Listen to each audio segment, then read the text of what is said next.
rakaat kedua 5 juz. Artinya apa?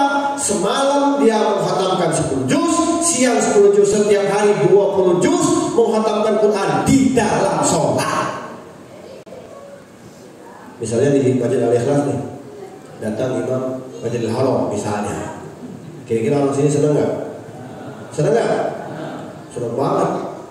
Dijemput, diundang semua. Ayo kita sholat di Masjid Al-Ikhlas. Imamnya dari mana? Imamnya dari Masjidil Haram. Wah, senang semuanya. Sampai nggak ketampung bikin tenda di depan. Sholatnya sholat isya. Begitu rakaat pertama kata imam, sholatnya indah kan? Shiratal ladzina an'amta 'alaihim ghairil maghdubi 'alaihim waladdallin. Semua amin. Terharu semua kayak di Mekah, ya. Begitu si imam baca rakaat pertama, Bismillahirrahmanirrahim, Yasin. Kata ibu-ibu di belakang, Astagfirullah. Betul nggak?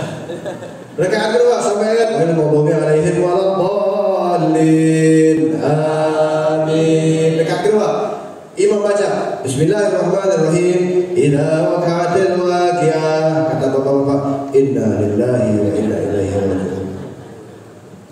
Besok diajak lagi sholat. Yuk sholat lagi di Masjid Al-Ikhlas. Siapa imamnya? Yang kemarin? Jangan. Kenapa? Yasin waqi'ah. Kita begitu, betul nggak? Apalagi kalau taraweh. Oh, cari yang paling cepat, yang paling ringan, yang paling pendek, yang paling sedikit nilai rakaatnya, betul nggak? Nah, ini namanya, masya Allah. Kenapa bisa demikian? Karena belum ada mahabbah. Cinta kita sama Nabi palsu. Saya yakin nih. Ibu-ibu, bapak-bapak yang ada di sini, saya yakin semuanya cinta sama Nabi Muhammad. Yakin saya. Kalau di sini, lagi nih wajah-wajah ibu-ibu nih, wajah-wajah penghuni surga semua ini. Wajah-wajah bapaknya penghuni surga semua ini. Amin. Pakaian surga semua ini. Kalau di sini, nanti pulang ke rumah, masya Allah, topengnya mulai terbuka. Masing-masing punya sifat-sifat yang tidak baik. Hari ini penampilan kita oke, pakaian-pakaian Islami, syar'i, semuanya bagus, formalitas indah, tapi kualitas kita belum tentu indah. Maka dengan perayaan Maulid Nabi Muhammad SAW, kita hidupkan syariat Nabi. Sekarang kita sudah memiliki formalitas yang bagus. Pulang dari sini kita baguskan juga apa-apa yang ada di dalam hati. Buang penyakit-penyakit yang tidak baik. Dengan cara apa? Belajar menggali sejarah Nabi Muhammad SAW. Kita jangan kalah sama mereka-mereka yang terdahulu. Binatang-binatang, Pak. Tadi di awal kan saya katakan, binatang-binatang itu kenapa mereka senang lahir Nabi? Karena mereka tahu semua masalah jika datang kepada Nabi beres masalahnya. Itu binatang seperti itu. Binatang semuanya tahu, makanya begitu Nabi lahir senang mereka bernari-nari. Ternyata binatang juga punya masalah, bukan hanya kita. Saya mau nanya, semua yang hadir punya masalah nggak? Masalah ada nggak? Ada. Pengen selesai masalah? Mau masalahnya selesai? Mati. Selama kita hidup pasti punya masalah. Kalau pengen selesai masalah udah mati. Tapi ternyata belum selesai begitu saja, ada lebih besar lagi masalah di barzakh. Wah, ini hati-hati nih, ya. Di binatang pernah diceritakan seekor burung mendatangi Nabi ketika majelis. Burung datang. Nabi lagi duduk majelis, tiba-tiba datang burung. Maka Nabi pun berhenti. Bercakap-cakaplah Nabi bersama burung. Oh, ternyata burung tersebut curhat. Burung curhat sama Nabi Muhammad. Kita kapan curhat sama Nabi? Ayo sekali-sekali kita curhat kepada Nabi Muhammad. Dengan begitu kita akan tahu siapa Nabi Muhammad SAW. Curhat, burung curhat, wahai Rasulullah, bantulah aku, kata burung. Hanya Engkau saja yang bisa membantuku. Maka dikatakan, wahai burung, apa yang kau inginkan? Kata si burung, ya Rasulullah, aku ini baru saja melahirkan anak-anakku. Lagi senang-senang sama anak-anakku, tiba-tiba diambil sama manusia. Tahu nggak engkau siapa yang ambil? Yang ambil sahabatmu ya Rasulullah. Orang yang ada di majelis ini, kata si burung. Masya Allah, luar biasa. Burung curhat, minta tolong sama Nabi. Benarkah itu? Kata Nabi, benar ya Rasulullah, dia ada di sini mengambil anak-anakku. Aku ini baru lahir bertanya kepada para sahabat, apakah ada di antara kalian yang tadi mengambil anak-anak burung? Maka sahabat tidak berani bohong. Ada ya Rasulullah. Ambil tuh anak burung, balikin, ini induknya minta dibalikin. Selesai masalah burung. Masya Allah. Onta, begitu juga. Onta kamu sejadi-jadinya. Saking ngamuknya onta, siapa saja yang mendekatinya akan ditabrak. Pernah lihat di YouTube tuh ya, orang ditabrak sama onta, wah mentalnya jauh, besar tuh onta, ngamuk onta. Yang punyanya saja nggak berani. Akhirnya ditutup di dalam kandang dan kita disampaikan kepada Nabi. Masya Allah, Nabi bersama para sahabat. Ternyata Nabi itu betul. Wa ma arsalnaka illa rahmatan. Sampai-sampai onta diurus sama Nabi. Onta diurus sama Nabi. Kita ngurus masjid aja capek ya. Gimana mau ngurus binatang? Onta didatangin sama Nabi Muhammad. Begitu sampai Nabi mau masuk dalam kandang, sahabat menahan, ya Rasulullah jangan, kami khawatir nanti onta ini ngamuk, engkau kena. Biarkan, kali gitu, biarkan. Maka Nabi masuk, dia onta lagi ngamuk nih ceritanya nih, kanan kiri. Begitu Nabi masuk, onta langsung tahu. Suasananya beda. Yang tadinya marah, yang tadinya ganas, yang tadinya liar. Begitu Nabi masuk ke dalam kandang tersebut, onta langsung membelokkan badannya melihat Nabi, berhenti, nggak jadi ngamuk, berjalan kepada Nabi dengan akhlak, dengan adab, sampai di depan Nabi, sujud di onta. Yang lebih mengherankan lagi, meneteskan air mata, mengadu kepada Nabi Muhammad SAW. Makanya para binatang senang lahir Nabi. Makanya kita sebagai umat Nabi harusnya jangan kalah sama binatang. Harusnya lebih senang lagi. Ditunggu-tunggu tuh maulid Nabi Muhammad, dipersiapkan dari tahun sebelumnya agar kita betul-betul merayakan, mengagungkan daripada maulidnya Nabi Muhammad sallallahu alaihi. Kata Abu Yazid Muhammad bin Ali bin Abbas Al-Maliki, nafa'allahu bihi wa bi'ala fi dar, beliau mengatakan, kalau bukan karena maulid Nabi tidak ada alam semesta.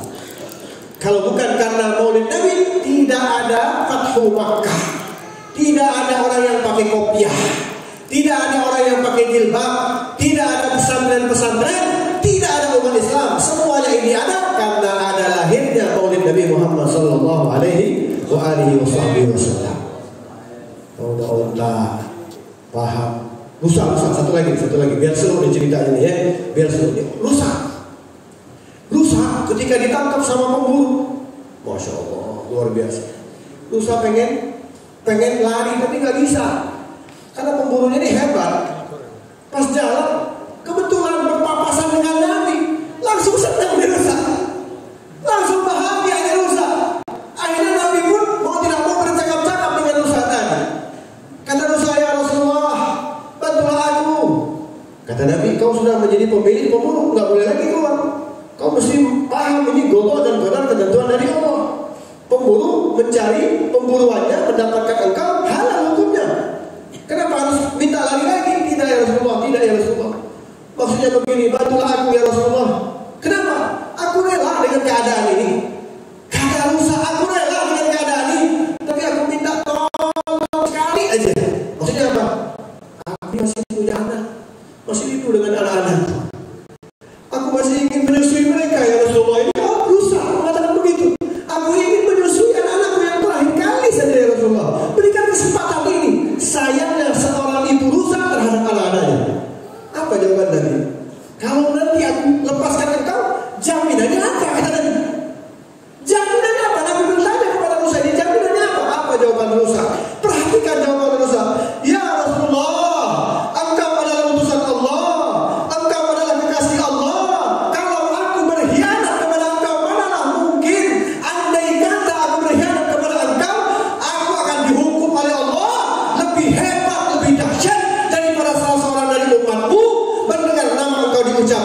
Tidak menjawab salam, maka aku akan lebih dahsyat siksaannya dari mereka. Masya Allah, ini rusa ini. Akhirnya dilepas, dipanggil pemburu tadi, wahai pemburu, lepaskan rusa ini. Jaminannya aku, kata Nabi. Nabi yang menjaminkan dirinya untuk rusa, untuk apa? Untuk bisa berjumpa dengan anak-anaknya. Datang malaikat Jibril alaihissalam. Apa kata malaikat Jibril?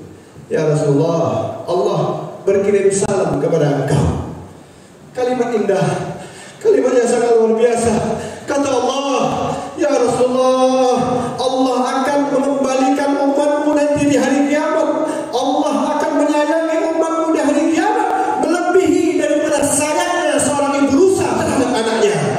Perhatikan kalimat ini. Allah akan mengembalikan kita menjadi orang yang diselamatkan oleh Allah dan disayangi oleh Allah melebihi daripada sayangnya seorang ibu terhadap anak. Kenapa kita bisa mendapatkan bagian seperti ini? Karena kita ada hubungan dengan Nabi Muhammad SAW. Maka jadilah manusia yang cerdas, jadilah manusia yang pintar, jadilah manusia yang bermanfaat. Maksudnya bagaimana? Jangan jauh-jauh dari Nabi Muhammad SAW. Allah sudah perintahkan kepada kita, wa'alamu anna fikum Rasulullah. Ketahuilah bahwasanya di dalam kehidupan kita ada tuntunan Nabi Muhammad SAW. Mulai dari cara berjalan kita, cara ibadah kita, cara sholat kita, semuanya sudah diajarkan oleh Nabi Muhammad SAW. Maka dari alhamdulillah nikmat dari Allah. Allah gerakkan kita nih bisa berkumpul bersama, masuk dalam masjid bersama, berzikir bersama, bersolawat bersama. Mudah-mudahan pulang dari sini mahabbah cinta begitu indah kepada Nabi Muhammad SAW. Teruskan perjuangan kita, rayakan terus Maulid Nabi Muhammad. Insya Allah kita akan mendapatkan syafaat dari Nabi Muhammad SAW. Saya tutup dengan satu kisah. Mudah-mudahan kisah ini bermanfaat. Diriwayatkan oleh seorang sahabat Ansar. Seorang sahabat Ansar menceritakan bahwasanya di samping rumahku ada seorang yang miskin. Yang miskin, hidupnya itu miskin. Ayahnya meninggal, tinggal sama ibunya saja. Ibunya itu kerjanya menenun, bertenun. Menenun, hasilnya dikumpulkan. Keuntungan dari hasil tenun ini, Bu, Pak, nggak seberapa, cuma beberapa gitu. Nggak tahunya meninggal. Ya, jadi warisan yang diterima sama anak miskin ini hanya beberapa keuntungan dari hasil tenun. Dikasih, dia katakan, demi Allah, kata si anak soleh ini anak yang soleh, demi Allah, aku tidak akan mempergunakan warisan ini kecuali untuk amal akhirat. Jadi biarkan aku miskin, karena ini adalah hasil kerja keras dari ibuku yang masya Allah. Ini hidupnya miskin, Pak, tapi tidak menjadikan dia orang yang lalai. Walau dia miskin, dia tetap patuh kepada Allah. Walau dia miskin, dia tetap patuh kepada Nabi Muhammad, bahkan patuh kepada kedua orang tuanya. Ringkas cerita, ini pemuda keluar. Masya Allah, ini luar biasa kisah ini. Keluar, melihat ada orang berkumpul dalam perkumpulan perayaan Maulid Nabi. Dalamnya ada qiraatul Quran, kemudian baca sholawat, kemudian baca managib atau bukan managib, biografi Nabi Muhammad SAW, sejarah Nabi Muhammad, mengupas tuntas sejarah Nabi Muhammad. Kemudian yang keempat adalah makan-makan. Nah, makanya kalau diperhatikan apa itu Maulid, kita harus definisikan dulu ya, biar nggak salah, biar nggak tersesat ya. Apa itu Maulid? Maulid itu di dalam isinya satu, baca Quran. Dua, membaca sholawat sejarah Nabi Muhammad. Ketiga, nasihat. Keempat, makan. Kalau perayaan Maulid nggak ada empat ini, berarti bukan Maulid namanya. Makan perlu juga ya. Ini perlu sudah lapar ini masalahnya. Karena ini bagian daripada sunnah Nabi, ngajak orang makan. Nabi itu nggak tanggung-tanggung kalau ngajak makan, luar biasa. Salah satu sahabat itu pernah suatu ketika dia kepengen ngajak Nabi makan, pengen. Ini dalam peperangan kalau tidak salah, pengen ngajak makan, tapi bingung, uang nggak ada. Seadanya aja, paling dia bilang sama isinya kalau kita masak bisa untuk berapa orang? Paling banyak 4 orang, Pak. Alhamdulillah, kalau begitu bisa kita ngajak Nabi. Datang tuh sahabat tadi, mendatangi Nabi. Ya Rasulullah, bisik-bisik lagi. Nabi lagi kumpul dengan sahabat, bisik-bisik. Ya Rasulullah, saya keluarga pengen ngajak makan. Senang Nabi Muhammad. Alhamdulillah, kata Nabi Muhammad. Hari ini ada yang ngajak makan, diumumkan semua sahabat. Persiapan untuk 4 orang yang datang ratusan. Kira-kira panitia kebanget nggak kira-kira? Ini kayak kita bikin Maulid nih, undangan 1000, yang datang 10.000. Kira-kira repot nggak panitia? Nah, begitulah sahabat ini. Kata dia, saya udah bisik-bisik tapi diumumkan sama Nabi. Puncak wajah sahabat. Maka dibisikin nama Nabi, tenang. kau pulang dulu, jangan diapa-apain masakan itu sebelum aku datang. Datang Nabi Muhammad bersama para sahabat. Begitu masuk ke rumah sahabat tadi, Nabi langsung ke dapur, ditaruhlah sorban, dipegang sama Nabi, makanan tersebut jadi berkah. Bahkan saking berkahnya, Sahibul Bait gak bisa melayani, ngajak tetangga biar bantu-bantu. Bantu-bantu, akhirnya semua ngambil, diberikan sahabat, semua sahabat makan. Bahkan diriwayatkan setelah semuanya makan, yang bantu-bantuin bisa bawa berkah. Itu diantara keberkahan Nabi Muhammad SAW. Makanya maulid perlu diperhatikan ya. Jangan sampai nggak ada makan ini ya. Karena di sini memang dianjurkan untuk ngasih makan. Selama uang kita gunakan untuk ngajak makan, luar biasa itu pahalanya udah disiapkan oleh Allah Subhanahu wa taala. Jadi apa perhatian tadi? Maulid, qiraatul Quran, kemudian sholawat, baca sholawat, maksudnya membaca sejarah Nabi, kemudian ada tausiahnya, nasihat, dan keempat makan. Kalau nggak ada empat ini berarti bukan maulid. Itu namanya majlis-majlis biasa. Alhamdulillah kalau ini sudah, Quran sudah, baca maulid sudah, nasihat sudah. Yang keempat yang belum apa? Nah, sebentar lagi kita tutup nanti ya. Ma'asyiral hadirin wal hadirat rahimakumullah. Ketika dia menghadiri majlis maulid tadi, ini pemuda soleh. Akhirnya dia ikut. Akhirnya dia pulang, senang dia. Malamnya dia tertidur, seakan-akan hari kiamat. Masya Allah. Dipanggil, Aina fulan bin fulan yang berkumpul dalam majlis maulid. Itu dipanggil tuh. Wa yunadimuna, ada suara yang menyebutkan Aina fulan bin, disebut lagi pakai bin. Jadi nama-nama kita ini dicatat sampai bin-binnya nanti. Dipanggil, wa yunadimuna, ada suara yang menyebutkan Aina fulan bin fulan yang berkumpul dalam majlis maulid. Maju satu, masuk, akhirnya semuanya masuk ke dalam surganya Allah Subhanahu wa taala. Amin. Kata pemuda ini, dia melihat surga itu indah banget. Tapi ternyata dari keindahan yang sudah dia tempati, dia melihat ada satu gedung yang lebih indah dari gedungnya dia. Gedung yang lebih indah dari gedungnya dia di dalam surga. Maka pemuda ini hendak masuk, dilarang sama malaikat. Oh, maaf, tidak boleh. Tempatmu bukan di sini. Tapi ini gedung lebih bagus. Oh iya, tempatmu di sana. Di sini khusus untuk orang yang mengeluarkan harta merayakan maulid Nabi Muhammad SAW. Yang mengeluarkan uang untuk merayakan maulid Nabi Muhammad. Disiapkan gedung oleh Allah Subhanahu wa taala. Tempat kamu bukan di sini, tempat kamu di sana. Terbangun dia dari tidur, apa dia lakukan? Ini uang warisan dari orang tua saya akan saya pergunakan mengadakan maulid Nabi Muhammad SAW. Besok dia kumpulkan fuqara wal masakin, dia masak-masak, kemudian dia merayakan maulid, habis itu duit. Malamnya mimpi lagi. Apa mimpi yang kedua? Mimpinya yang kedua adalah dia berjumpa dengan ibunya memakai pakaian yang sangat indah disiapkan oleh Allah Subhanahu wa taala. Sampai anaknya bertanya, "Wahai ibu, dengan apa engkau bisa mendapatkan derajat yang tinggi seperti ini?" "Wahai ibu, dengan apa engkau bisa memiliki derajat yang tinggi seperti ini?" Maka ibunya mengatakan, "Terima kasih wahai anakku, berkat engkaulah aku bisa seperti ini." Kenapa? Uang warisan yang aku tinggalkan engkau buat tak perayaan maulid, maka aku ditinggikan derajat oleh Allah Subhanahu wa taala dalam surga. Nah, dari cerita ini mudah-mudahan bisa kita ambilkan intisari bahwasanya ayo kita ramaikan perayaan maulid Nabi Muhammad SAW. Untuk apa tujuannya? Bukan mau pamer-pamer, bukan mau sombong-sombong, untuk menghidupkan hati kita agar jangan jauh-jauh dari Nabi Muhammad SAW. Sebab kita ini mesti diingatkan, orang kayak kita ini masih labil, apalagi iman kita ya sedang terus betul ya. Kadang-kadang naik, kadang-kadang turun. Sekarang lagi naik, masya Allah, iman kita kuat nih sekarang. Nanti pulang ke rumah, udah subuh bisa lewat, betul ya. Pengajian males, dengerin nasihat pilih-pilih, merasa paling indah, merasa paling mulia. Tujuan udah baik nih, contoh nih, kita nih, penyakit kita nih, kita udah baik, pakai rapi, pakai kopiah, pakai sorban. Pas mau masjid, lihat ada orang nggak sholat, tuh orang kenapa ya nggak sholat? Padahal udah masuk azan, ngurusin orang kita. Ini penyakit nih. Akhirnya pahala kita hilang. Betul kata Imam Haddad, umat Islam nanti di hari kiamat banyak yang bangkrut. Padahal ahli ibadah, padahal jaga masjid, padahal ada majlis. Kenapa? Kalau keluar dari masjid, keluar dari majlis, ngurusin orang saja kerjaan. Merasa dirinya paling mulia. Ayo kita tinggalkan hal-hal seperti itu. Biarkan saja mereka seperti itu. Sebab apa? Kita nggak tahu kehidupan kita. Semuanya sudah diatur oleh Allah Subhanahu wa taala. Ada yang hari ini la ilaha illallah, belum tentu besoknya dia la ilaha illallah. Ada juga yang tadinya mungkin maksiat, ketika dia taubatnya diterima oleh Allah Subhanahu wa taala, menjadi seorang yang diridhoi oleh Allah Subhanahu wa taala.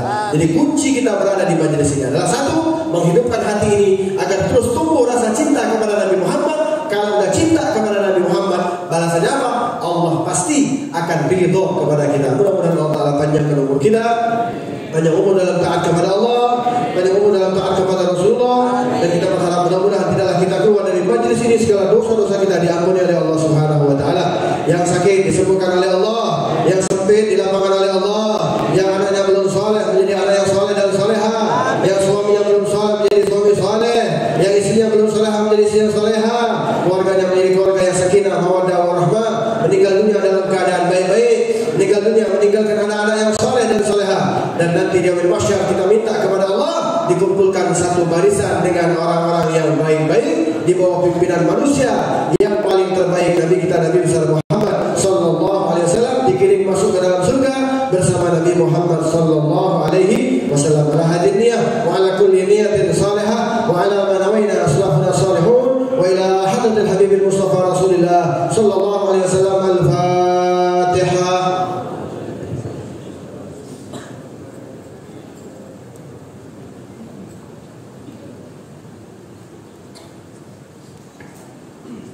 Kita tutup dengan doa, ya Arhamar Rahimin. Saya punya guru sekaligus mertua saya yang sering ke Jambi, Tungkal, Al-Habib Al-Ustaz Ali bin Abdullah Al-Habsyi. Dia punya guru lagi Al-Habib Ali bin Ahmad Bakhsin, punya gurunya lagi Ahmad bin Hamid Al-Kab, dan seterusnya. Ketika kita menutup di dalam majlis membaca doa ya Arhamar Rahimin 3 kali, insya Allah hajat-hajat kita disampaikan oleh Allah Subhanahu wa taala.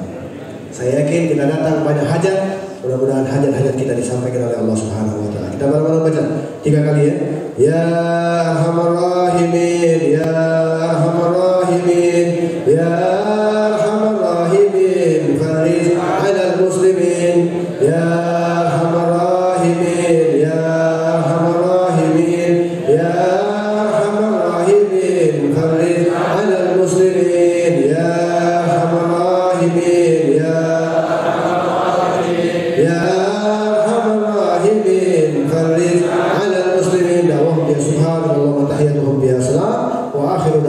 alhamdulillahi rabbil alamin. Saja dari saya, mohon maaf mungkin dalam penyampaian ada kalimat-kalimat yang salah, karena kami adalah manusia yang tak luput daripada salah dan dosa. Saya sebelum mengakhiri, saya mengundang Bapak Ibu sekalian untuk sekali-sekali hadir juga ke majelis saya. Saya punya majelis kajian setiap malam Sabtu malam Minggu, ya perhatikan ya, Sabtu malam Minggu awal bulan saja, ya, Sabtu malam Minggu awal bulan saja, dimulai setelah sholat Isya sampai selesai. Tempatnya di Masjid Raya Alun-Alun Kota Bandung. Haji Hasbi sudah sampai, maka sudah pernah ceramah di sana. Ya, mudah-mudahan yang sini juga bisa sampai, insyaallah. Amin ya rabbal. Ini saja, wabillahi taufiq wal hidayah. Wal afu minkum jami'an. Wassalamualaikum warahmatullahi wabarakatuh.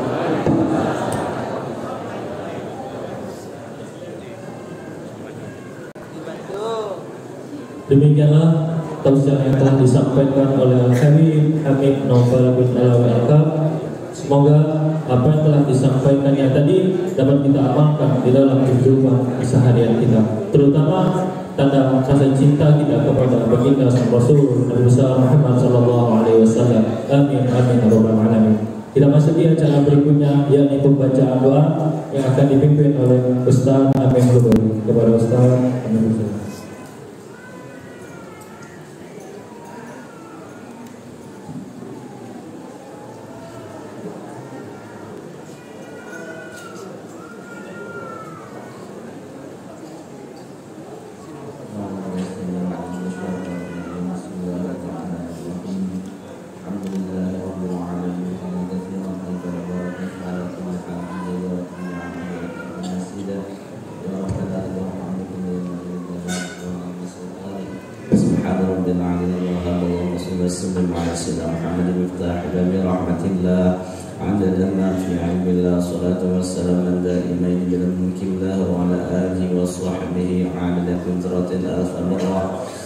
اللهم إنا نسألك بخير كله عاجله وآجله ما علمنا منه وما لم نعلم ونعوذ بك من الشر كله عاجله وآجله ما علمنا منه وما لم نعلم ونسألك الجنة وما يقرب لها من قول وعمل ونية واعتقاد ونعوذ بك من النار وما يقرب لها من قول وعمل ونية واعتقاد ونسألك من خير ما سألك منه عبدك نبيك رسولك محمد صلى الله عليه وسلم ونعوذ بك من شر ما استعانك منه عبدك نبيك رسولك محمد صلى الله عليه وسلم وأنت المستعان ولك البلاء ولا حول ولا قوة إلا بالله العلي العظيم اللهم أصلح ذات بيننا وألف بين قلوبنا واهدنا سبل السلام ونجنا من الظلمات إلى النور وجنبنا الفواحش ما ظهر منها وما بطن اللهم بارك لنا في أسماعنا وأبصارنا وقلوبنا وأزواجنا وذرياتنا وتب علينا إنك التواب الرحيم واجعلنا شاكرين لنعمتك مسلم بها قابلينها وتمها علينا اللهم اجعل جمعنا هذا جمعا مرحوما وتفرقنا من بعد تفرقا معصوما سبحانك اللهم وبحمدك نشهد ان لا اله الا انت نستغفرك ونتوب اليك اللهم اهدنا بهداك واجعلنا ممن يسارع في رضاك ولا تولنا وليا سواك ولا تجعلنا ممن خالف امرك وعصاك حسبنا الله ونعم الوكيل نعم المولى ونعم النصير ولا حول ولا قوة إلا بالله العلي العظيم ربنا آتنا في الدنيا حسنة وفي الآخرة حسنة وقنا عذاب النار وصلى الله على سيدنا محمد وعلى آله وصحبه أجمعين سبحان ربك رب العزة عما يصفون وسلام على المرسلين الحمد لله رب العالمين بسر الفاتحة أعوذ بالله من الشيطان الرجيم بسم الله الرحمن الرحيم الحمد لله رب العالمين الرحمن الرحيم مالك يوم الدين إياك نعبد وإياك نستعين اهدنا الصراط المستقيم صراط الذين أنعمت عليهم غير المغضوب عليهم ولا الضالين آمين آمين يا الله آمين يا رحمن آمين يا رحيم ربنا تقبل منا دعاءنا إنك أنت السميع العليم وتب علينا إنك التواب الرحيم وبحق الفاتحة وبسر الفاتحة وبكرامة الفاتحة افتح لنا باب الخير واجعلنا من أهل الخير يا من وفق أهل الخير للخير وأعانهم عليه وفقنا للخير وعنا عليه دعواهم فيها سبحانك اللهم وتحيتهم فيها سلام وآخر دعواهم الحمد لله رب العالمين تقبل الله منكم.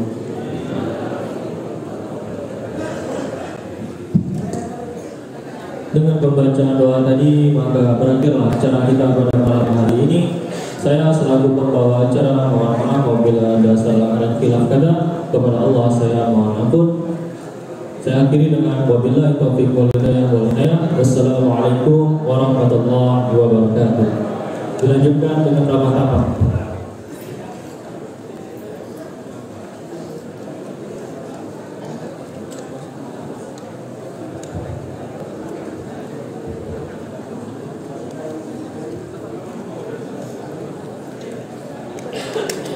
Ayo, kasih ini tuh, yang mana?